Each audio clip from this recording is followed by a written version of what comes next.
Man zada ilman wa lam yazdad hudan lam yazdad illa Allah illa bu'adan. Tambah ilmunya, tambah alim, tapi dia tambah hidayah kepada Allah. Hablum minallah wa hablum minan nas. Apa? Bukan tambah dekat kepada Allah, tapi tambah jauh. Wa bilang yang satu malam yang mulia, afdhul lailatul jumaah, paling baiknya malam pada malam Jumat. Kita bersumpah dalam rangka bersawat kepada Baginda sallallahu dalam bulannya yang mulia, mudah Allah memberikan keriduannya dan sahabat dari Baginda Muhammad sallallahu dikumpulkan nanti dengan baginda surahnya nanti. Salawat dan salam kita aturkan kepada junjungan kita Nabi Muhammad sallallahu berkat keluarga sahabatnya dan umatnya. Jadi kami diberi sambutan tak banyak, hanya kami sangat mendukung sekali program-program dari generasi muda milenial kan. Jadi dikatakan malah ini termasuk bukan milenial yang kena sial, kena dengan sekarang ini kamu semua kena zamannya corona. Jadi corona ini bisa membalikkan yang hak jadi yang hoax. Jadi yang iman jadi imun. Jadi orang lebih kuatkan imun daripada iman. Satu contoh, berjemaah harus rapat, oleh corona tidak boleh, harus jarak rang-rang. Ceramah, kata orang beriman harus benar-benar nikmat panjang, kata tidak boleh panjang-panjang, sebentar saja. Itu. Jadi jemaah tidak boleh rang-rang, tapi jika di mall rapat-rapat. Ini dibuatkan terbaliknya. Jadi mudah-mudahan anak kita ini dia Allah diberikan putra-putra terbaik bagi Allah dan Rasulnya dan bagi Islam. Terutama saya sangat mendukung, saya yang sepuh para Habib dan ketuanya ini, umur saya 75. Sebenarnya tak bisa karena saya banyak lupa sudah. Sudah tak ingat lagi, uang kecil sudah lupa lama dah, tapi uang besar masih ingat. Yang besar-besar masih ingat, yang kecil-kecil udah lupa. Artinya memang ada di antum semua yang mudah-mudahan urusan umat. Jadi fiyadi subban amrul ummah, di tangan remaja ini urusan umat. Fi iqdamah hayata, di dalam kemajuan remaja akan hiduplah remaja ini. Umat ini akan hidup. Maju bilang ilmunya, akhlaknya, moralnya, dedikasinya, politiknya, ghairah ke dalam jihadnya. Jika ini maju akan hidup semua umat. Jadi wa in taqaddamu taqaddamat. Jika Anda semua remaja ini maju secara bid'ah, maka umat ini akan maju. Wa in ta'akharu ta'akharat. Tapi jika remaja Santoloyo sudah menjauh daripada Islam, sudah menjauh dari fikih, sudah timbul senang kepada kemaksiatan, maka wa in ta'akharu ta'akharat, maka hancurlah umat ini. Jadi anda anak-anak kita bisa studinya untuk umum sampai kamu mencapai profesor S1, S2, S3, S4, tapi jangan telajak sampai S8 dan S10. Itu jurusan Samsung namanya. Jadi telajak namanya. ini S3 terakhir profesor. Jika S8, S10 sudah jurusan Samsung ya, main WA saja tuh. Ini telajak namanya. Ini anak-anak kita, generasi muda. Saya senang malam ini ada kegiatan remaja-remaja yang akan memperjuangkan di badan modalnya satu. Berapa ya? Satu, yang pertama di dalam kebaikan, amal ma'ruf nahi munkar, ini harus semua dipedami dalam dakwah. Ibda binafsik. Mulai satu diri kita sendiri dulu. Kita mulai duduk kedisiplinan, keistiqomahan, akhlak. Yang kedua, ku anfusakum wa ahlikum naro. Takut tadimu dan keluarga dari api neraka. Artinya kita dan keluarga anak istri kita sudah harus mulai berdakwah. Pertama, dakwah ke diri sendiri. Kita bisa berdakwah orang lain, bisa menjaga anak-anak, tapi belum tentu kita bisa mendakwah diri kita. Ini yang berat. Makanya harus dikatakan ibda binafsik. Mulai dari kita, latihan, tidak bisa sekaligus kita. Di samping mungkin simultan, ya ibda binafsik wa anfusakum wa ahlikum naro. Kita sekalian bersama-sama. Dengan ada orang yang insanul kamil yang sempurna, tapi kita latihan. Jangan kita hanya senang mana, tapi kita ini seperti lilin nanti. Orang lain terang, tapi lilinnya terbakar sampai hangus. Tapi jika begitu, pertama di dalam dakwah perjuangan ini ibda binafsik, mulai dari diri kita sendiri. Ala kulli alam, ala ahlak. Karena bu'istu liutamima makarimal akhlak. Saya diutus untuk menunjukkan akhlak. Bukan akhlak ini ada dua itu. Akhlak ada dua fungsi. Pertama akhlak hablum minallah wa hablum minan nas. Akhlak yang pertama hablum minallah, amal ma'ruf nahil munkar. Jadi ma'rufnya bagi kita bisa. Salat, puasa, zakat, duha, zikirnya bisa. Yang bisa, apalagi tidak bisa. Bisa berbuat baik, sedekah. Tapi nahil mungkarnya ini yang sulit. Bisa kita tidak maksiat, bisa kita tidak sombong, takabur, bisa tidak riya. Tadi obat dengan sifat tawadu, waro, qanaah, sederhana. Ini yang berat. Orang bisa kita bekerja amal ma'ruf, tapi yang paling sulit adalah nahil mungkarnya. Baik di dalam kepribadian atau di bidang dakwah. Orang bisa nyuruh sholat, ayo sholat. Tapi pada orangnya, orang minum kita larang, orang narkoba kita larang. Kayak ini yang berat. Baik pribadi kita dan orang lain dan keluarga kita. Jadi dalam dakwah ini, dalam akad yang akan dibangun oleh milenial ini kita, yang akan insya Allah mudah Allah beri kekuatan semuanya. Pertama, ibda' binafsik. Yang kedua, ku anfusakum wa ahlikum naro. Kita kata orang, kita ada takutlah kamu. Jika istri kita tidak benar, anak kita yang masuk. Yang masuk. Maka di sinilah tahap yang kedua sudah berat bagi kita dakwah itu. Diri kita sudah berat, ditambah keberatan lagi. Yang ketiga, baligh anni walau ayah. Sampaikan apa yang kau tahu, walaupun satu ayat itu sudah berdakwah secara umum. Tapi tidak bisa kita dulu paginya baru kuafusakum. Tidak, kita bisa simultan. Sampai kita latihan amal duka, latihan untuk perbaiki keluarga dan latihan juga mengingatkan umat. Mudah-mudahan dengan itu tiga kita capat. Jika kita nanti akan mengajak orang amal tapi akhirnya kita malu. Sebagai anak katib sebab kita biasanya akan Anda merokok, tapi jangan orang lain jangan disuruh merokok. Anda melarang, akhirnya akan malu Anda karena orang suruh orang merokok, Anda yang merokok akan berhenti sendiri. Ini ketika kita mengutip makonnya Habib Segaf. Begitu juga di dalam kita dakwah. Jadi yang pertama idza nasiku ambusakum alikum naro, yang ketiga balil ani walau ayat. Ini yang berat bagi kita. Tapi kita simultan, artinya bersama sekaligus. Kita jaga diri kita jaga keluarga kita, dan kita berdakwah. Insya Allah mudah-mudahan dengan niat yang baik Allah memberikan keberkahannya. Inilah bagi saya dorong generasi, karena yang tua-tua sekarang sudah banyak sudah. Jadi tinggal yang muda-muda ini. Yang tua tinggal akan mendoakan, mudah-mudahan jadi orang yang baik. Ini anak-anak kita ini. Macam ilmu itu tidak ada lain untuk membawakan ketakutan kepada Allah. Bukan ilmu itu untuk gagak-gagagan. Ilmu untuk munakosa atau berdebat, bukan itu. Makanya ilmu ini untuk tambah ilmu, tambah takut kepada Allah SWT. Baik tadi takutnya karena ma'rufnya dan nahil mungkarnya. Bukan alim itu tambah gagak, bukan. Tambah alim tambah tawadu. Tambah alim tambah takut. Baik kepada Allah, kepada hamba-hamba Allah. Man zada ilman wa lam yazdad hudan lam yazdad ila Allah illa bu'adan. Ilmunya bertambah terus ngaji sampai tahu, tapi tidak bertambah takut kepada Allah.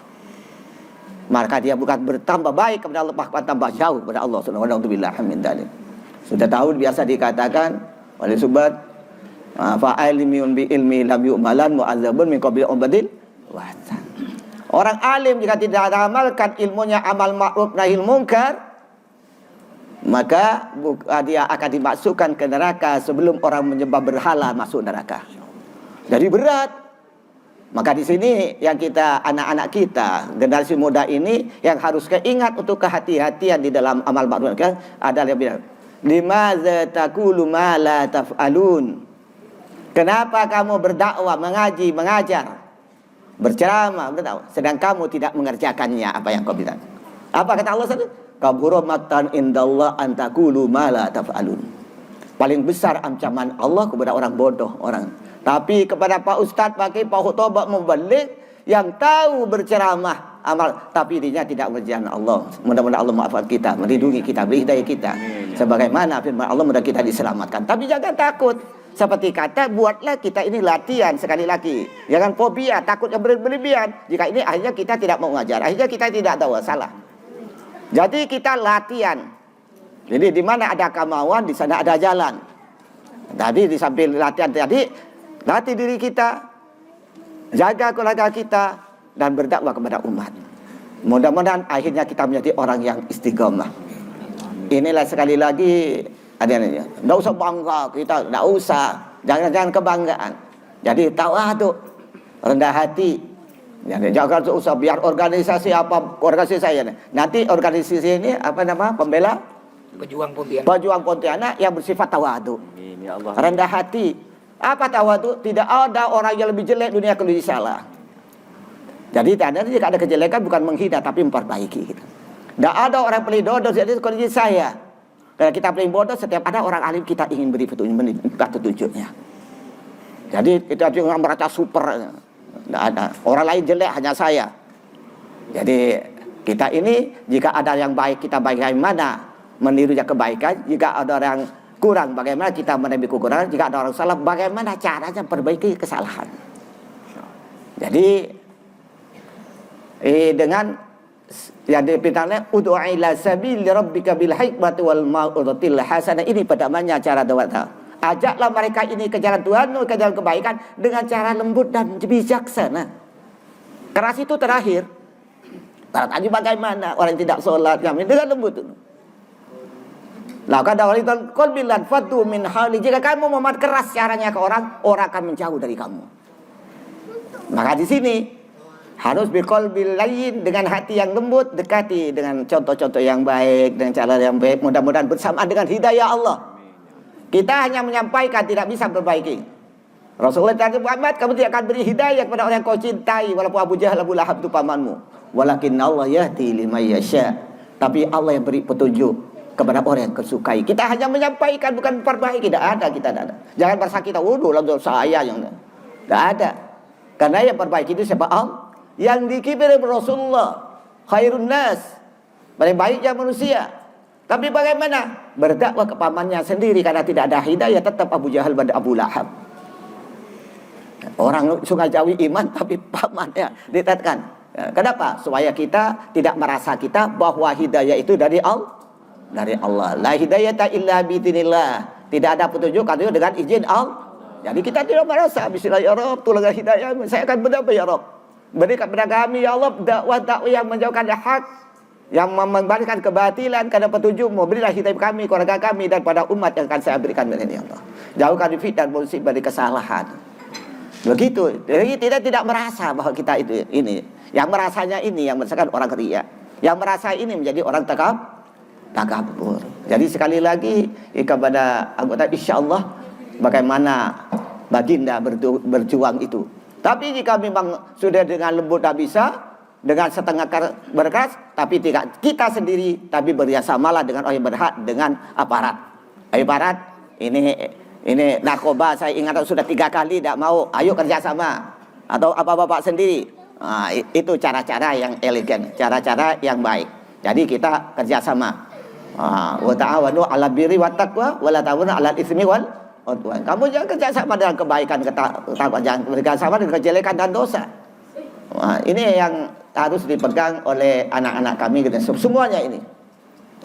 Apalagi nih Anisa imadul bilad. Wanita ini adalah tiang negara. Jadi bahwa Anisa jika perempuannya menjadi orang wara'a, alimah, hafidhah, mati'ah, abidah, taqiyah dan mukhlisah, fa insyaallah negara ini jadi negara yang baik. Tapi jika perempuannya sudah jauh kepada Rabbi, sifatnya sudah kemaksiatan, pergaulan bebas, tidak lagi sebagai umat Muhammad, hancurlah negara ini. Maka perempuannya ini yang harus menjadikan. Karena mudah-mudahan syatir wajahnya ini mensyatir dunia dan akhirat oleh Allah. Tertutupnya jangan menutup kemaksiatan, mudah Allah selamat dunia akhirat. Dipegang anak-anak kita. Karena perempuan inilah yang menjadi kunci imadul bilad. Jadi adalah tiang tidak ke arah. Ini kamu yang harus mempunyai misi. Karena apa? Laki-lakinya ini ya bukan tiangnya, tapi jendelanya itu. Hanya ngintip terus laki-lakinya dari jendelanya itu. Jadi laki-laki tahu cari duit. Dunia ini diolah wanita.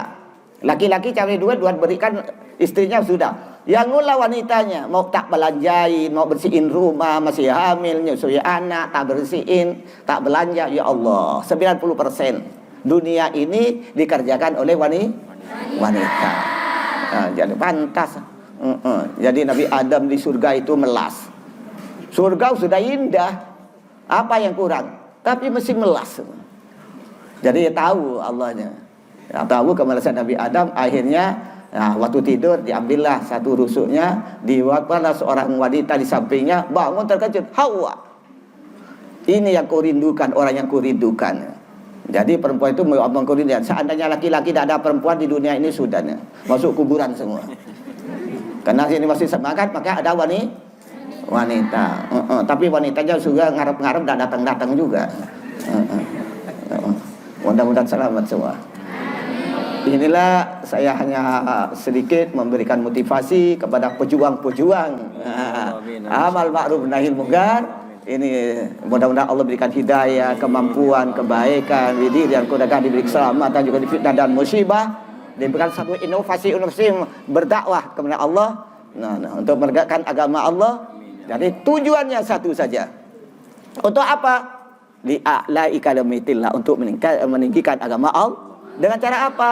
Ikhlas di mardotillah. Saya berjuang bukan untuk nama gagah, tapi ikhlas untuk mendapat keridhaan Allah Subhanahu wa taala. Jika tidak ada gunanya berjuang kayak apapun. Ngajar punya santri puluhan ribu, tapi tidak ada keikhlasan, tidak ada tujuan untuk mencari ridha Allah, karena untuk keridhaan orang, disenangi orang, habis sudah amal kita. Jadi generasi ini berangkat tidak ada lain, berjuang li'a'la'i kalamitillah, untuk meninggalkan agama Allah, menegakkan kebenaran, menghilangkan kebatilan. Tujuannya ikhlas li mardatillah, karena untuk mencari keridhaan. Amin ya rabbal alamin. Selamat berjuang, selamat bekerja. Mudah-mudahan Allah selalu mendampingi sampai perjuangan ini titik terakhir, bertemu dengan Rabbi nanti di sana, berkumpul dengan mujahidah bersama baginda sallallahu alaihi wasallam. Akhirnya saya mohon maaf kepada habaib, memang inilah antum ini pejuang-pejuang dari jidnya di Rasulullah SAW. Teruskan. Sayyidina Husain dipenggal semuanya karena berjuangkan untuk agama. Sayyidina Hasan diracun karena perjuang agama Allah. Begitu sayyid-sayyid semuanya tidak ada. Jangan tegar-tegar takut, disangsanya ini kebenaran. La takhaf wa la tahzan innallaha ma'ana. Kamu jangan takut, jangan tar, Allah akan melindungi kita. Jika kita dengan ikhlas li mardatillah. Tapi jika kita kena hawa nafsu, tak menangan, yang ngumpul datang, yang bantu kita, yang nolongin setan. Mudah-mudahan kita selamat. Nah, ini selamat berjuang, dan anak kita semuanya Al-Jihad ini sudah nyaman saja Al-Jihad. Jadi markasnya Kodam di sini. Al-Jihad ini pejuang. Makanya di sini santri ini metodenya jika di lain takut dipukul. Di Al-Jihad malah keras, tegas, disiplin. Nah, itu di sini. Rotannya 7 turunan masih ada di sini. Turunnya itu 7 turunan masih ada rotannya. Ya, harus niken. Siap menerima apapun sanksinya, dan siap lima dipukul, dan tidak akan menuntut di dunia dan akhirat. Itu jika tidak mau jangan masuk Al-Jihad. Jika tokengnya sepet jangan masuk, melendeng api. Ya gitu anak-anak, selamat berjuang. Allahu Akbar, Allahu Akbar, Allahu Akbar. Wabillahi taufiq wal hidayah. Wassalamualaikum warahmatullahi wabarakatuh.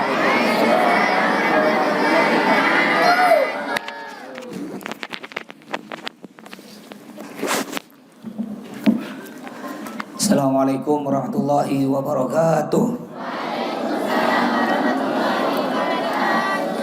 Alhamdulillah rabbil alamin, wa bihi nasta'in ala umur dunya waddin.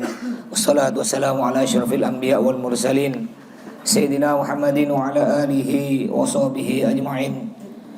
Qala Allah ta'ala fil Qur'anil Karim, a'udzu billahi minasy syaithanir rajim. Bismillahirrahmanirrahim. Laqad kana lakum fi Rasulillahi uswatun hasanah liman kana yarjullaha wal yawmal akhir wa dzakarallaha katsiran. Wa qala an-nabiy sallallahu alaihi wasallam, Innama bu'ithu litammima makarimal akhlaq. Shadaqallahul azim. Amma ba'du. Al-mukarramul muhtaram yang saya hormati para habaib, para cucu-cucu Nabi Muhammad sallallahu alaihi wasallam, khususnya yang terhormat Ketua Pejuang Pontianak, termasuk beliau ini ketua saya, yaitu Al-Habib Mustafa Al-Idrus. Ini yang pakai gamis warna hitam di samping Abi. Ini namanya Habib Mustafa Al-Idrus ya. Ini ketua Pejuang Pontianak ini ya. Ini Masya Allah, biasa santri mungkin ngelihat ada video yang kebal ditusuk, disembelih. Ini beliau orangnya nih. Korban nggak jadi. Jadi insya Allah nanti santri ya, kalau kepepet kena beliau tinggal dimandikan, insya Allah bisa kebal. Siap. Tapi kebal dari senjata, enggak kebal dari rotan. Bahaya kalau kebal dari rotan, melanggar nanti dipukul pakai rotan, ketawa dia. Baik, yang saya hormati para kawan-kawan pejuang semua yang tidak bisa sebutkan namanya satu persatu, tapi tidak mengurangi rasa hormat saya kepada antum-antum sekalian.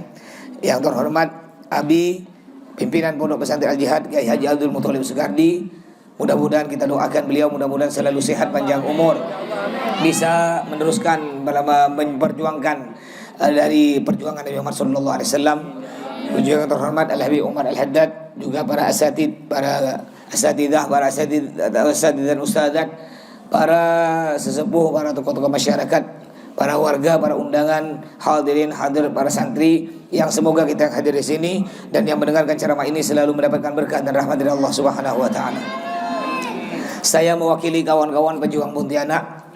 Santri perlu tahu, ini pejuang Pontianak ini kita asal usulnya buat grup ya, grup WA dari beberapa kawan-kawan di sini, semua suku ada. Ya, ada yang Habib, ada Melayu, Bugis, Madura, Jawa, Sunda, dan semua suku, karena kita punya niat untuk mempersatukan semua umat Islam tanpa ada perbedaan suku, partai, aliran dan lain sebagainya, selama benderanya sama, la ilaha illallah Muhammadur Rasulullah, Tuhannya satu Allah, nabinya Nabi Muhammad, kitabnya Al-Quran, maka dia adalah saudara kita harus bersatu. Ya, karena kata Nabi Muhammad, saudara kita muslim, kalau sakit kita merasa sakit, senang merasa senang. Apa maksudnya pejuang Pontianak? Pejuang Pontianak ini sebagaimana yang Habib Rizik sampaikan, revolusi akhlak, untuk memperbaiki akhlak-akhlak yang ada di Pontianak ini. Jadi ada orang menghina Islam. Nah, itu tugas-tugas kami inilah untuk memperbaiki mereka, terutama jika yang menghina itu sama-sama orang Islam. Jadi tugas kami pergi ke rumahnya, kami nasihati, ya nasihati dengan baik-baik. Ya udah dinasihati baik-baik, tidak bagus, tarik kuping lah sikit-sikit, ya dijewer, jentet kuping, tarik hidung ya. Itulah tugas kami memperjuangkan Pontianak ini untuk amar ma'ruf nahi mungkar. Jadi saya mewakili kawan-kawan semua, mohon berterima kasih atas kehadiran para undangan, para asatid, para santri, para warga yang bisa sudi hadir di acara kami ini, yang mana sebenarnya ini acara yang digagas oleh pejuang Pontianak kolaborasi bergabung dengan para santri. Juga saya mewakili kawan-kawan pejuang Pontianak, mohon maaf yang sebesar-besarnya apabila ada salah dari kawan-kawan di tingkah laku lain sebagainya, mungkin hidangan ala kadarnya yang kami berikan, yang kami sumbangkan dari kawan-kawan pejuang Pontianak, mohon maaf yang sebesar-besarnya. Juga saya berterima kasih juga atas bantuan dari para alumni-alumni yang juga banyak alumni membantu kekurangan-kekurangan ini. Mudah-mudahan oleh Allah semua, kawan-kawan semua, baik yang menyumbang atau tidak menyumbang, yang hadir atau yang tidak hadir, mudah-mudahan kita semua digampangkan rezeki, diberi rezeki yang berkah, keturunan soleh solihah, ngumpul dengan baginda Nabi Muhammad dalam surga, amin ya rabbal alamin. Baik, saya tidak berpanjang lebar, hanya ingin menyampaikan sebuah firman Allah yang berbunyi, a'udzubillahi minasyaitonirrajim, innama amwalukum wa auladukum fitnah, yang artinya sesungguhnya harta-harta kalian, wa innama amwalukum, sesungguhnya harta-harta kalian, wa auladukum, dan anak-anak kalian, fitnah, adalah fitnah bagi kalian. Maksudnya fitnah bagaimana? Yang pertama Allah menyebutkan innama amwalukum, sesungguhnya harta kalian adalah fitnah. Maksudnya gara-gara harta kita bisa masuk surga, gara-gara harta, gara-gara duit kita pun bisa masuk neraka. Bagaimana caranya agar harta kita bisa menyebabkan kita masuk surga? Caranya bagaimana? Caranya gunakan harta kita di jalan Allah. Nyumbang masjid, surau, pesantren, bersedekah ke anak-anak yatim, fakir, miskin, janda-janda tua, orang-orang jompo yang masih membutuhkan uluran tangan kita. Termasuk ini, ya, harta kita bisa menyebabkan kita masuk surga. Termasuk nih pada malam ini, menyumbang untuk ada acara-acara keagamaan. Jangan hitung-hitungan untuk Nabi Muhammad. Ini kadang-kadang untuk Nabi Muhammad masih ngitung-ngitung. Aduh, aku nak nyembelih ayam tak rugi kalau nyembelih ayam. Dah aku nyembelih telur ya lah. Udah telur disembelih ya gitu. Kayak di kampung saya nih, kampung mertua saya di Peneraman tuh. Itu kalau ada acara Maulid Nabi itu sumbangan. Tiap rumah diwajibkan 10 kotak. Lauk bebas. Nyaman lah. Yang bawa telur 10 kotak bawa telur, balik bawa ayam. Sekali buka rumah, alhamdulillah telur aku dah netas, kata dia. Iyalah netas lah telur kau bawa telur, balik bawa ayam. Jangan hitung-hitungan tuan Nabi Muhammad SAW. Ini saya tanya, kalau anak kita kawin, ya umpama nih yang punya anak nih, anak kita kawin, acara pernikahan anak kita cukup dah 5 juta? Cukup pakai lauk ikan asin dah, kencing jaluk. Nggak cukup, paling sedikit acara kawin itu 20 juta, 10 juta dah paling kecil tuh. Kalau untuk ulang tahun anak kita, ada acara ulang tahun anak kita, cukup dah 100.000? Nggak cukup, paling sedikit 1 juta, 2 juta. Kadang-kadang si istri bilang kepada suami, bang, udahlah bang, ini anak kita bungsu bang, anak terakhir bang. Seumur hidup dia tak kawin, tak ada anak kita kawin lagi bang. Perbesar lah bang acara ini bang. Jual tanah 2 kapling tuh bang, bila lagi kita nyenangkan anak kita bang. Untuk anak kita tidak hitung-hitungan tanah 2 kapling dijual 20 juta. Untuk Nabi Muhammad nyembelih telur. Gimana nak dapat persamaan Nabi? Makanya jangan hitung-hitungan untuk Nabi Muhammad SAW. Nabi Muhammad mengorbankan jiwa, nyawa, harta, semua dikorbankan demi kita. Sampai-sampai ketika Nabi Muhammad hampir meninggal dunia, dicabut nyawanya oleh malaikat pencabut nyawa. Malaikat pencabut nyawa menyambut dengan lemah lembut. Ketika dicabut, Nabi pegang tangan malaikat Israel. Sakit wahai Israel. Apa kata malaikat Israel? Muhammad, aku tidak pernah mencabut nyawa sepelan, selembut ini kecuali engkau wahai Muhammad. Sakit wahai Israel, apakah nanti umatku akan merasakan sakit seperti ini ketika dicabut nyawa? Apa kata malaikat pencabut nyawa? Bukan sakit seperti ini, lebih sakit dari ini wahai Muhammad. Akhirnya Nabi Muhammad saking sayangnya kepada kita, beliau mengangkat tangan berdoa, ya Allah, jangan kau timpakan rasa sakit dicabut nyawa kepada umatku, timpakan kepadaku ya Allah. Alhamdulillah, berkat doa Nabi kita tidak terlalu merasakan sakit. Kalau Nabi tidak doa, kita dicabut nyawa mungkin kayak ayam disembelih gelepar-gelepar. Sampai Nabi Muhammad saking sayangnya kepada kita, ketika Nabi Muhammad hampir meninggal dunia, Nabi Muhammad yang diingat siapa? Ummati, kata Nabi. Yang diingat itu umatku. Ada orang nanya, kenapa Nabi Muhammad yang diingat umat? Kenapa Nabi Muhammad tidak bilang cucuku, Habib cucuku? Kenapa tidak sebut itu? Istriku, kenapa? Kenapa yang Nabi Muhammad yang ingat kita umatku? Nabi Muhammad tidak perlu nyebut cucu-cucu, tidak perlu nyebut Habib. Kenapa? Karena Habib cucu Nabi udah ada di kocek Nabi. Di kocek Nabi dah aman. Udah masuk kocek dah. Yang ditakutkan ni kita. Makanya Nabi ingat umatku. Aku takut kau ni semua tak masuk surga. Makanya Nabi Muhammad nanti ketika masuk surga, Nabi Muhammad masuk sebentar ya. Pertama kali yang bisa masuk surga itu Nabi Muhammad. Ketika Nabi Muhammad diperintahkan oleh Allah, Muhammad, silahkan kamu masuk surga. Nabi Muhammad masuk surga sebentar ya. Udah masuk surga, Nabi Muhammad keluar. Nyari siapa? Nyari umat yang masih ada di neraka. Cari. Ya mungkin termasuk saya nih kali masuk neraka dulu. Ya mudah-mudahanlah semuanya masuk surga. Ya, walaupun masuk surga terakhir tak apa-apa lah. Yang penting masuk surga. Bukan apa disebutkan dalam kitab tuh, ada orang yang masuk surga terakhir namanya Juhainah. Ya. Orang terakhir masuk surga namanya Juhainah. Ada sini namanya Juhainah? Tidak ada. Insya Allah masuk surga pertama. Nurjannah sebanyak. Yang banyak Nurjannah. Istri Ustaz Qasim tuh. Juhainah tidak ada. Jadi Allah memerintahkan malaikat, kau cari orang yang di dalam hatinya masih ada rasa iman kepadaku, cari di neraka. Kalau ada, ambil, masukkan surga. Dicari, masih ada, masukkan surga. Lapor malaikat, ya Allah, udah habis, ya Allah, tidak ada lagi. Yang beriman kepadamu tidak ada lagi. Kata Allah, masih ada sisa satu, cari betul-betul. Cari kena malaikat, dibongkar puing-puing api neraka itu. Dibongkar, rupanya ada apa?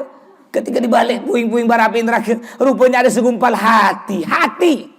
Hati tersebut keluar suara. Apa suaranya? Ya Hanan, ya Manan, ya Hanan, ya Manan. Diambil hati tersebut oleh malaikat, dicelupkan di telaga, hidup, langsung dimasukkan dalam surga. Ditanya, ya Allah, ini siapa ya Allah? Kenapa dia bisa masuk surga?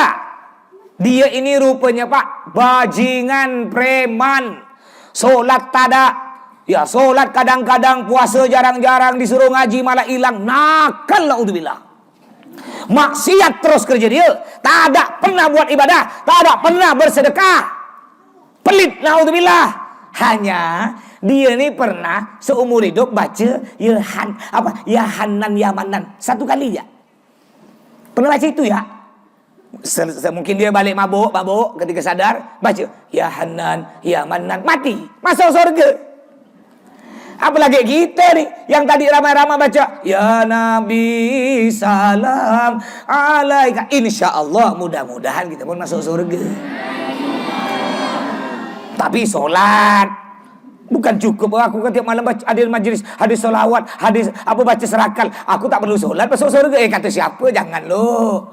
Nabi Muhammad yang kita rayakan maulidnya pada malam hari ini, beliau dijamin pasti masuk surga. Ada kata Allah, ya Muhammad, sal, tu'ta, isfa' tu syafa'. Wahai Muhammad, minta apa saja kamu pasti akan kuberi. Isfa' tu syafa'. Kamu minta tolong, kamu Muhammad bisa memberi tolong, kamu bisa membantu orang, kamu bisa menyelamatkan orang, bisa memasukkan orang ke dalam surga. Semau kamu, berapa saja jumlahnya. Tapi walaupun Nabi Muhammad pasti masuk surga. Bahkan Nabi Muhammad bisa memasukkan orang ke dalam surga. Saking seringnya solat, kaki Nabi Muhammad sampai bengkak. Padahal dijamin pasti masuk surga. Ya, yang muda-muda pun kakinya bengkak gak? Bukan kasih banyak solat, main futsal. Nabi Muhammad saking seringnya solat, kakinya sampai bengkak. Sampai-sampai Nabi Muhammad setiap solat ya, Nabi Muhammad setiap solat menangis, meneteskan air mata. Sahabat di belakangnya mendengar. Setiap solat dengan Nabi Muhammad, sahabat di belakang Nabi mendengar. Kayak tuh di dada Nabi ada suara mendidih. Kayak apa? Kayak air mendidih. Ya, saking Nabi menahan sedih, nangis. Solat nangis. Padahal tidak punya dosa, pasti masuk surga. Nangis. Kita pernah solat nangis. Pernah lah kalau banyak utang. Nangis. Kalau kelaingan bini, nangis. Makanya inti kita hidup ini cuma satu. Wa ma khalaqtul jinna wal insa illa liya'budun. Tidak aku ciptakan jin dan manusia, tugasnya hanya satu, hanya untuk beribadah. Inti ibadah satu, salat. Kan ada lagu zaman dulu. Nabi Sulaiman kaya, tapi beliau salat. Nabi Sulaiman kaya, tapi beliau salat. Nabi Sulaiman kaya, tapi rajin salat. Tahu enggak kayanya Nabi Sulaiman? Enggak ada zaman sekarang lebih kaya dari sudut Nabi Sulaiman, tidak ada. Siapa paling kaya sini? Tidak ada. Saking kayanya tahu. Nabi Sulaiman punya gudang, bukan rumah, gudang. Namanya gudang ya pasti besar. Gudangnya, dindingnya emas, lantai gudang emas, atapnya emas, pintunya emas, kuncinya emas, gemboknya tuh emas. Kuncinya terbuat dari emas. Kalau nak buka gemboknya tuh, kuncinya harus dipikul 7 orang. Isinya emas. Sama gak aku pun punya gak belakang rumah emas.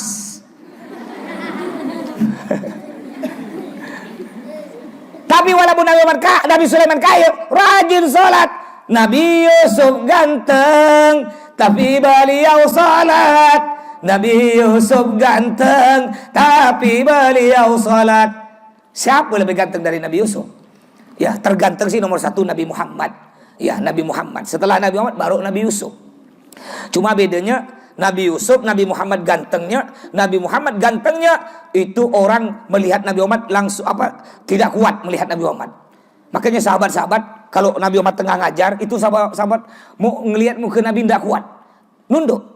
3 jam Nabi ngajar, 3 jam Nabi ceramah, 3 jam sahabat nunduk. Tak ada bergerak, bukan tidur. Kalau santri itu nunduk tidur.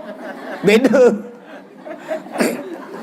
Ini sahabat Nabi nunduk gini, tak ada bergerak. Sampai-sampai diriwayatkan, andaikan ada burung bertengger di atas kepala sahabat, burung tersebut diam. Kenapa? Dikira sahabat patung. 3 jam Nabi ceramah, 3 jam diam.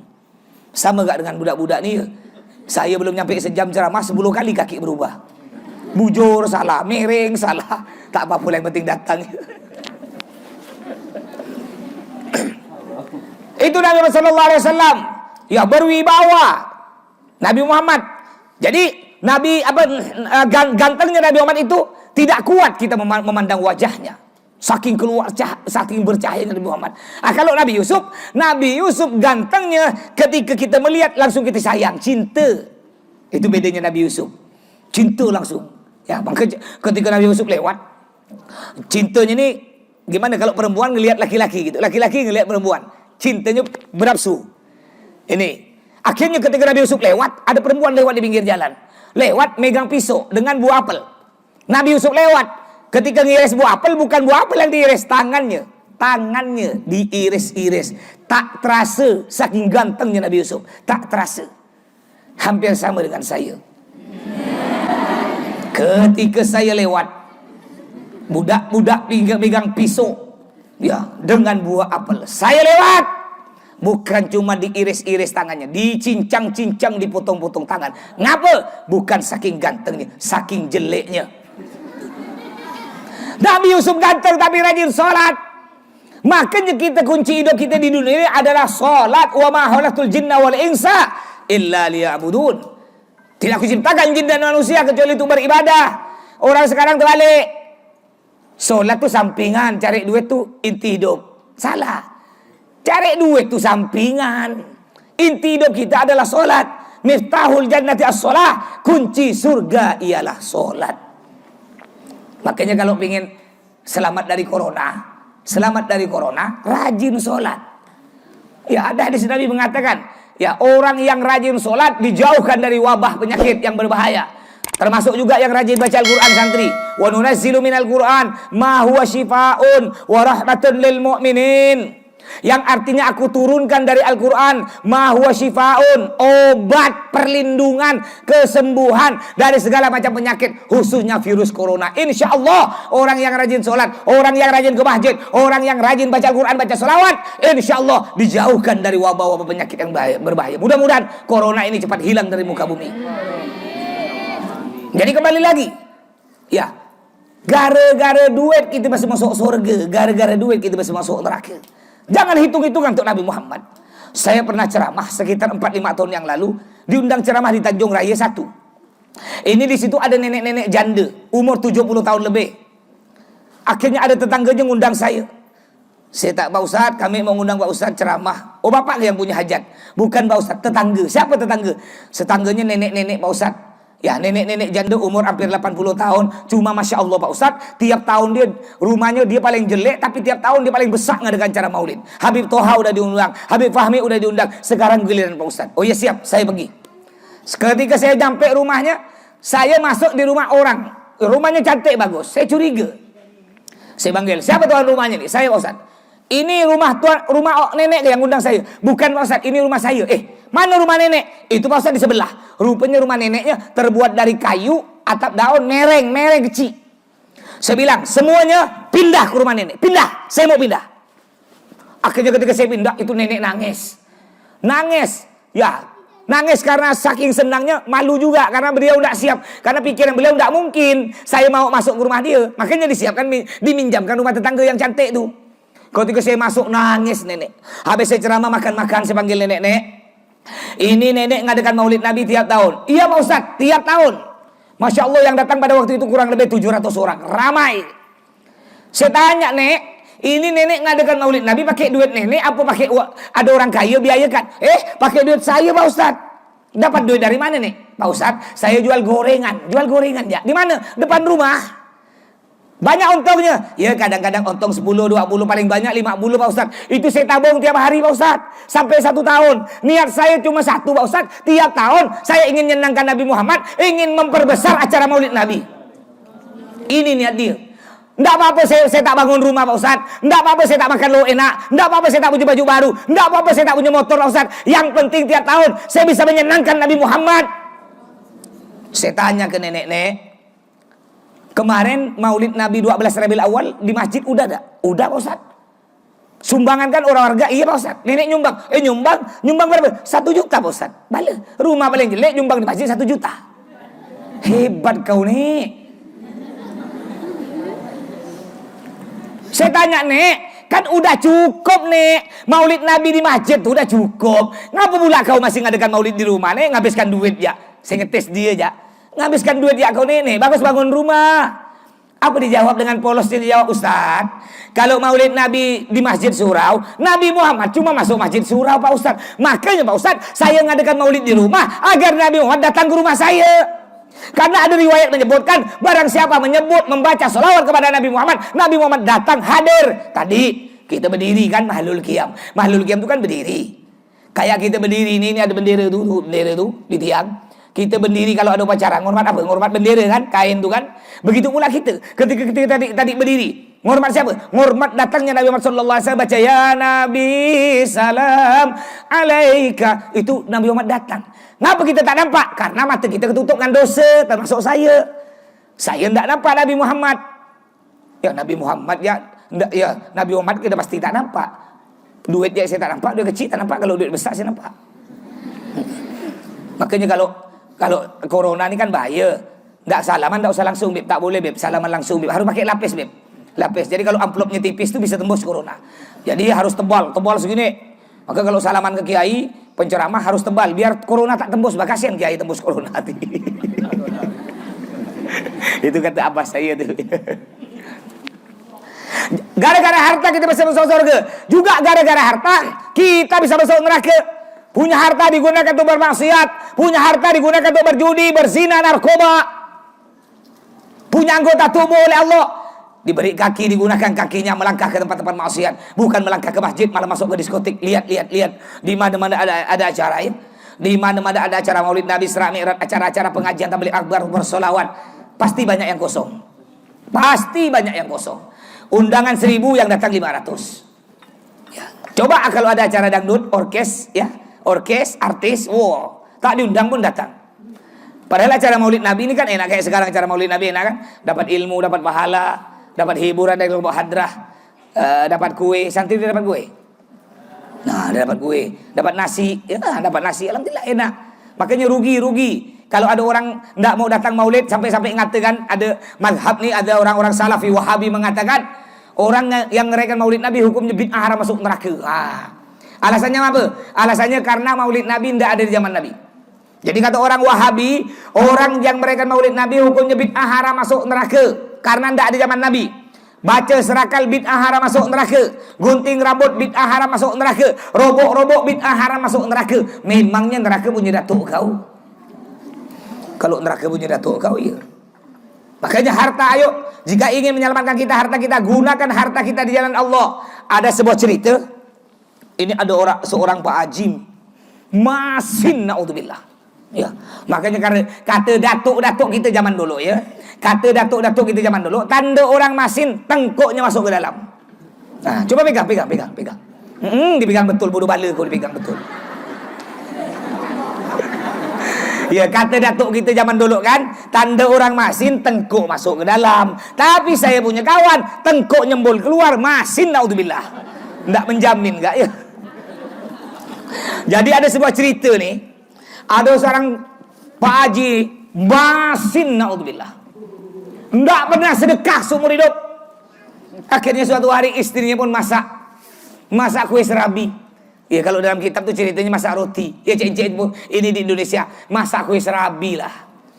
Ketika masak kue serabi, rupanya istrinya lupa diangkat kue serabi. Akhirnya ketika dilihat angus. Kue serabi angus semuanya. Kata istrinya, "Bang, gimana kue serabi angus nih?" Ya, buang jak bang ya, kata istri. Tak usah. Tak usah, sedekahkan je lah. Baru dia dapat hidayah. Karena angus nak sedekahkan. Akhirnya kenapa Haji ini yang masih tak pernah sedekah seumur hidup, dia sedekahkanlah serabi angus ke orang miskin. Ya namanya orang miskin Pak, udah 3 hari tak makan, serabi angus pun dimakan gak kena dia. Akhirnya mati Pak Haji ini, mati. Ketika dalam kubur malaikat bertanya, "Man rabbuka?" Tak bisa jawab. "Man nabiyuka?" Tak bisa jawab. Makanya jangan masin-masin. Kalau masin-masin nanti di kuburan tak bisa jawab.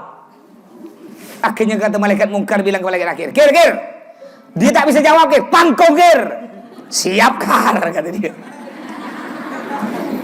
Akhir malaikat nakir ngambil cambuk, ya pecut dia, cambuk, dipukul. Ketika dipukul hampir nyampe kena ke badan si Pak Haji Masen nih, tiba-tiba ada benda warna hitam bulat.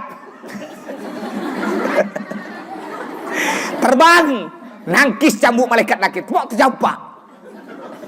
Kata malaikat nakir, "Apa nih, Kar?" kata dia. Nanya malaikat mungkar, diambil kena malaikat. "Apa ya?" kata dia.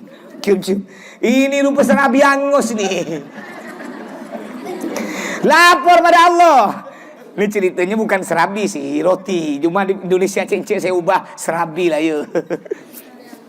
Lapor pada Allah, "Ya Allah, ini gimana hambamu? Setiap akan aku pukul karena tidak bisa jawab, ada benda hitam. Ya, yang menangkis cambukku." Apa kata Allah? "Biarkan. Ya, dia pernah bersedekah seumur hidup serabi angus. Ikhlas. Ya ikhlas lah serabi angus." Kalau masih tak ikhlas, parah amat kau. Terus wa auladukum fitnah, yang kedua. Dan anak-anak kalian adalah fitnah bagi kalian. Maksudnya fitnah bagaimana? Gara-gara anak kita bisa masuk surga, gara-gara anak kita bisa masuk neraka. Bagaimana caranya agar anak kita bisa menyebabkan kita masuk surga? Caranya bagaimana? Sisa satu kuncinya, didik anak-anak kita dengan pendidikan agama, masukkan mereka ke pondok pesantren.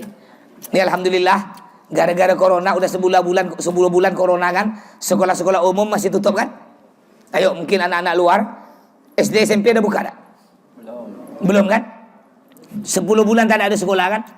Tapi enak Pak Ustaz, ada daring. Sekolah dalam jaringan pakai HP. Tak ada guna pakai HP itu, ngerosak. Betul kalau kata saya ngerosak. Belajar 2 jam, main game 5 jam. Game ular, Mobile Legend. Ngapa tahu aku main gak?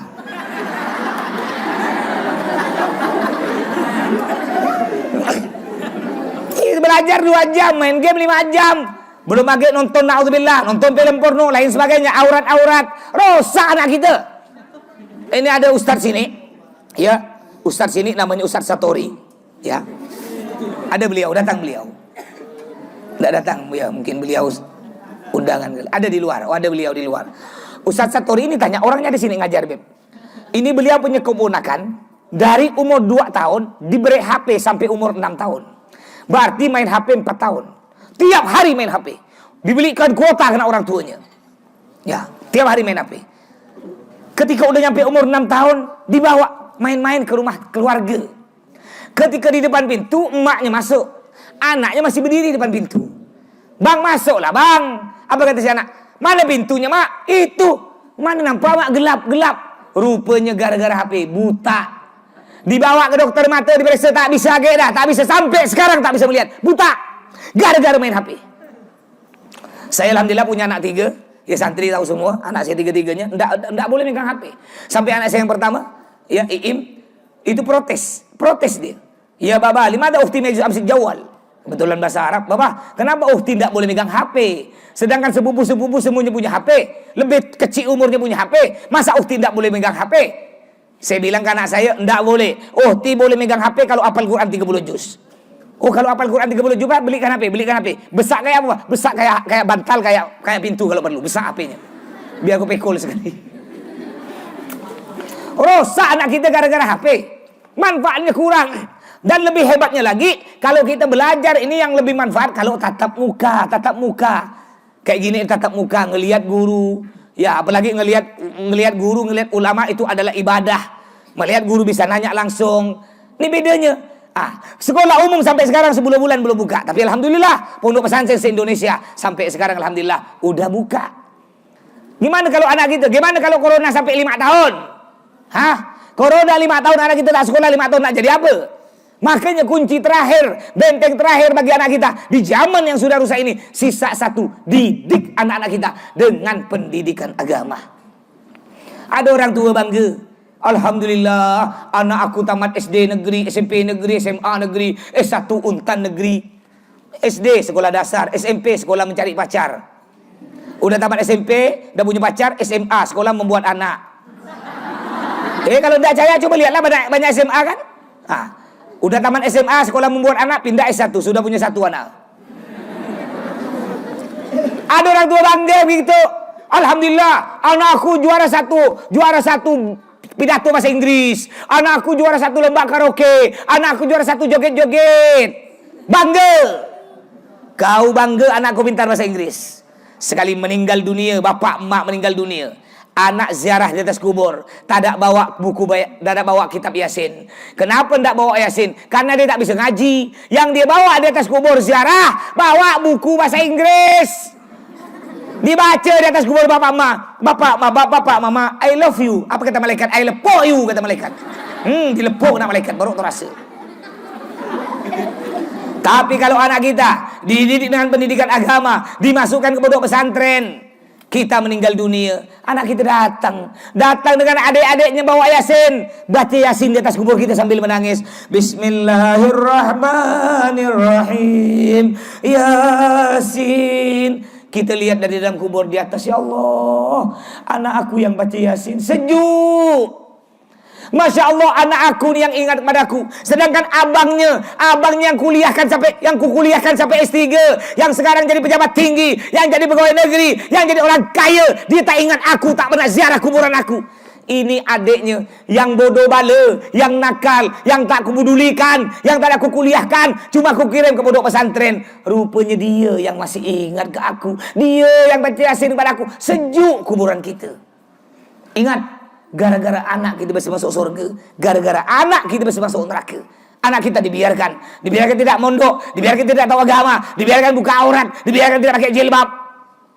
Walaupun kita sebagai orang tua rajin ke masjid, rajin bersolawat, rajin beribadah, kita biarkan anak istri kita, biarkan anak kita istri kita tidak sholat, dibiarkan buka aurat, tidak pakai jilbab, berpacaran, bermaksiat, kita masuk surga, anak istri masuk neraka. Anak istri bilang kepada Allah, ya Allah, saya tidak terima ya Allah, suami saya enak-enakan di surga, sedangkan saya masuk neraka. Ketika di dunia ya Allah di Pontianak, dia enak-enakan ke masjid, saya dibiarkan ke diskotik. Dia enak-enakan sholat, saya dibiarkan bermaksiat, buka aurat, pakai baju ketat, tidak pakai jilbab, berpacaran. Keluarkan ya Allah, keluarkan suami saya dari surga, kumpulkan bersama saya di neraka. Akhirnya satu keluarga masuk neraka. Ingat, jangan cuma kita selamatkan diri kita, kita punya anak, punya keluarga, selamatkan mereka semua dari api neraka. Juga dengan ilmu agama inilah kita bisa mengenal siapa Nabi Muhammad SAW yang kita rayakan maulidnya pada hari ini. Nabi Muhammad punya cucu. Makanya judulnya sekarang ini kita nih Pondok Pesantren Al-Jihad memperingatan maulid Nabi Muhammad.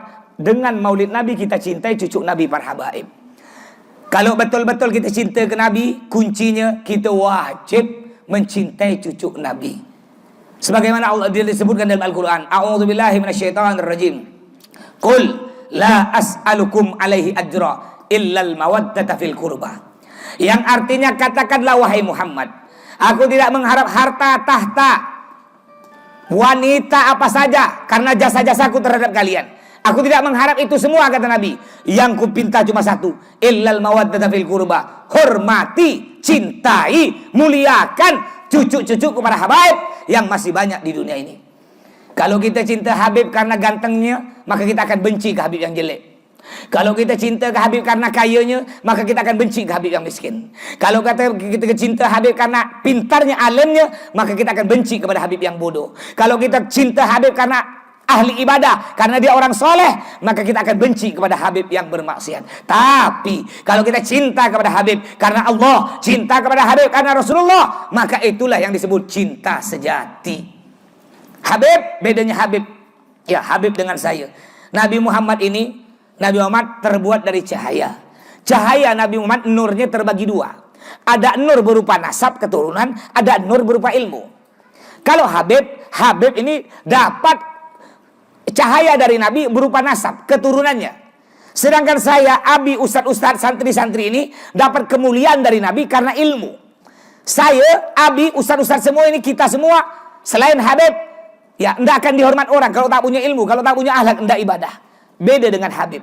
Habib, walaupun tak punya ilmu, walaupun tidak ibadah, walaupun tak punya akhlak, walaupun suka maksiat, tetap Habib dimuliakan. Kenapa? Karena dalam tubuhnya mengalir darah Nabi Muhammad SAW. Sampai-sampai tadi Abi nyebutkan Habib Segaf, Guru Mas Habib Segaf Baharun. Ya, ada ceramah beliau mengatakan, kalau ada orang benci ke Habib Rizik, kalau ada orang benci ke FPI, perlu dipertanyakan hatinya. Berarti di dalam hatinya ada sifat munafik. Ini kata beliau Habib Segaf Baharun. Jangan sampai kita bermusuh dengan Habib. Jangan sampai kita benci kepada Habib. Sampai-sampai ada Habib namanya Habib Idrus Al-Habsyi. Nih, saya pernah ziarah dulu ke beliau sekitar tahun 95 gitu ya, 25 tahun yang lalu. Ya, ziarah ke beliau Habib Idrus Al-Habsyi. Ini beliau seorang waliullah ya. Jadi Habib Idrus Al-Habsyi ini kalau diundang orang, ini saking mulianya Habib. Habib Idrus Al-Habsyi kalau diundang orang, ada orang undang, "Beb, ana ngundang antum Beb untuk datang kampung ana untuk ceramah Beb." Habib Idrus Al-Habsyi nanya, "Tunggu lo. Di kampung kau ada Habib enggak?" "Enggak ada, Beb." "Enggak ada Habib." "Enggak. Aku enggak mau datang kampung kau. Kampung kau tak berkah. Nanti dapat berapa hari ada orang kampung lain ngundang beliau. Tunggu lo, aku sebelum datang kampung kau nak nanya lo. Kampung kau ada Habib enggak?" "Enggak ada, Beb." "Ada enggak Habib pernah lewat ya di kampung kau?" "Sekali ya."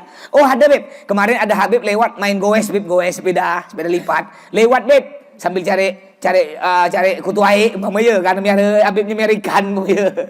Lewat sekali ya, Beb." "Apa kan?" "Apa pula lari ke kutu air?" Ya biar tak tegang, ya. Ya. "Oh ada, Beb. Ada Habib lewat satu kali ya, Beb." Apa kata Habib itu Al-Habsyi? "Oh kalau gitu aku nak lewat kampung kau karena kampung kau berkah." Makanya kita bersyukur orang Pontianak nih. Kita punya sultan, punya raja Pontianak, keturunan Rasul. Habib Mahmud Melvin bin Abu Bakar Al-Gadri, beliau cucu Nabi. Bersyukur. Ya berkah nih. Kenapa Pontianak ini oleh Allah sampai sekarang enggak ada gempa bumi, enggak ada tsunami, angin puting beliung enggak sampai mati semua nih. Ya. Kenapa? Karena masih ada Habib. Hormati para habaib cucu Nabi. Naudzubillah sekarang ini orang banyak kurang ajar kepada para habaib. Bahkan gak ada orang yang ngaku-ngaku Habib. Mentang-mentang hidung mancung, jenggot panjang ngaku Habib. Kambing jenggot panjang tak ngaku Habib. Gajah hidung mancung tak ngaku Habib. Saya ganteng segini tak ngaku Habib. Sampai-sampai orang bilang, "Pak Ustadz nih kayaknya Pak Ustadz nih Habib. Pak Ustadz nih azmatkan." Bukan azmatkan, sahrukan. Tak berubah. Macam-macam yang ngaku-ngaku Habib ya. Makanya kalau kita ingin dapat syafaat Nabi Muhammad, jangan kurang ajar kepada para habaib. Apa kata Nabi Muhammad? "Lau anna rajulan safada baina rukni wal magam wa shalla wa shama wa mubghidun li ali Muhammad dakhalan nar." Yang artinya kata Nabi Muhammad, andaikan ada orang dia tinggal di Ka'bah, tempat yang paling mulia di dunia ini adalah Ka'bah. Lalu di Ka'bah tiap hari dia sholat, tiap hari dia berpuasa, tiap hari dia beribadah. Sekalipun dia tidak pernah bermaksiat, hanya saja di dalam hati kecilnya ada rasa benci ke satu Habib. Apa kata Nabi? Dakhalan nar, orang ini masuk neraka. Walaupun dia kiai, punya santri 100.000, semua santrinya bisa terbang, benci ke satu Habib, masuk neraka. Jadi jangan percaya kalau ada orang bilang ada kiai wali, tapi benci ke Habib, bohong. Buka di kitab Ihya Ulumuddin. Di kitab Ihya Ulumuddin, Al-Imam Ghazali, di antara kata Imam Ghazali, di antara syarat orang bisa menjadi wali kekasih Allah, syaratnya dia wajib cinta kepada para habaib. Jadi bohong kalau ada orang nyebut ada seorang kiai, dia seorang wali, tapi dia punya musuh, benci, tak suka dengan satu habib. Bohong, bukan waliullah, itu wali syaitan. Makanya kalau kita ingin dapat syafaat dari Muhammad, hormati para habaib, cintai para habaib. Mudah-mudahan kita semua oleh Allah dikumpulkan bersama para habaib, dikumpulkan bersama para ulama, kumpul dengan datuknya para habaib, yaitu Nabi Muhammad dalam surga. Ya, sedikit lagi ini ada cerita. Ada sahabat Nabi namanya Zubair bin Abdullah. Ya, Zubair bin Abdullah, Nabi Muhammad pada waktu itu bekam canduk, nyedot darah, mengeluarkan darah, dapat darah 1 mangkuk. kayak satu mangkuk bakso. Nabi panggil Zubair, Zubair sini kau. Buang darah. Buang ya. Siap Nabi. Oleh Zubair udah jauh dari Nabi, belok tak nampak. Diminum kena sahabat Zubair. Diminum. Udah diminum, dilap-lap. Biar tak ketahuan Nabi. Ketika balik bawa mangkuk kosong, Nabi nanya, Zubair udah kau buang? Udah. Dibuang di mana Zubair? Kata Nabi. Dibuang di tempat yang orang tak bisa lihat. Maksudnya dalam perut. Diminum. Maksud kau apa Ber? Kata Nabi. Maksud saya Nabi, saya minum. Ini namakan Zubair Ber. Ini payah orang Indonesia nih ya. Orang Indonesia kalau namanya Ahmad, Mat. Kata dia. Bakar kar. Kalau di Arab tak ada. Tak ada di Arab. Di Arab tuh manggil nama semua panjang. Di Arab. Kalau saya, nama saya Autoillah panggil tok gitu ya. Habib Mustafa biasa manggil mus gitu ya. Kalau di Arab tak ada. Arab tak boleh. Itu kurang ajar kata orang Arab. Makanya orang Arab manggil nama lengkap. Bapak Habib Mustafa, Autoillah, Abdurrahman. Begitu orang Arab. Ya, cuma di Indonesia udah kebiasaannya gitu. Jubair, ber. Jeber jadi. Akhirnya dia nanya, maksud kau apa Zubair? Maksud saya Nabi, saya minum. Nabi Muhammad tidak marah. Lalu Nabi Muhammad bilang, orang yang darahku bertemu dengan darahnya haram dimakan api neraka. Ini Sayyidina Zubair hanya minum darah Nabi. Bagaimana dengan para habaib syarifah cucu-cucu Nabi yang darahnya langsung melekat, nyambung terus menerus bersama Nabi Muhammad. Lebih utama lagi kalau diharamkan dari api neraka. Tapi Habib juga jadi contoh yang baik, Bib. Ya, karena kami siapa kira kami contoh kalau bukan Habib. Makanya Habib jadilah contoh yang baik. Kalau Habib tak solat kami kan ada pepatah tuh kan, kalau guru kencing berdiri, murid kencing berlari. Kalau Habib tak solat sekali, kami sebulan. Nah, mudah-mudahan para habaib juga bisa menjadi contoh yang baik bagi kami. Sekali lagi mudah-mudahan kita semua bisa berkumpul dengan para habaib ulama, berkumpul dengan baginda dalam surga. Amin ya rabbal alamin. Mungkin sampai di sini, kurang lebihnya mohon maaf. Usikum nafsi bitaqwallah. Assalamualaikum warahmatullahi wabarakatuh. Doa boleh sampai. Maulid Absyi. Baca doa.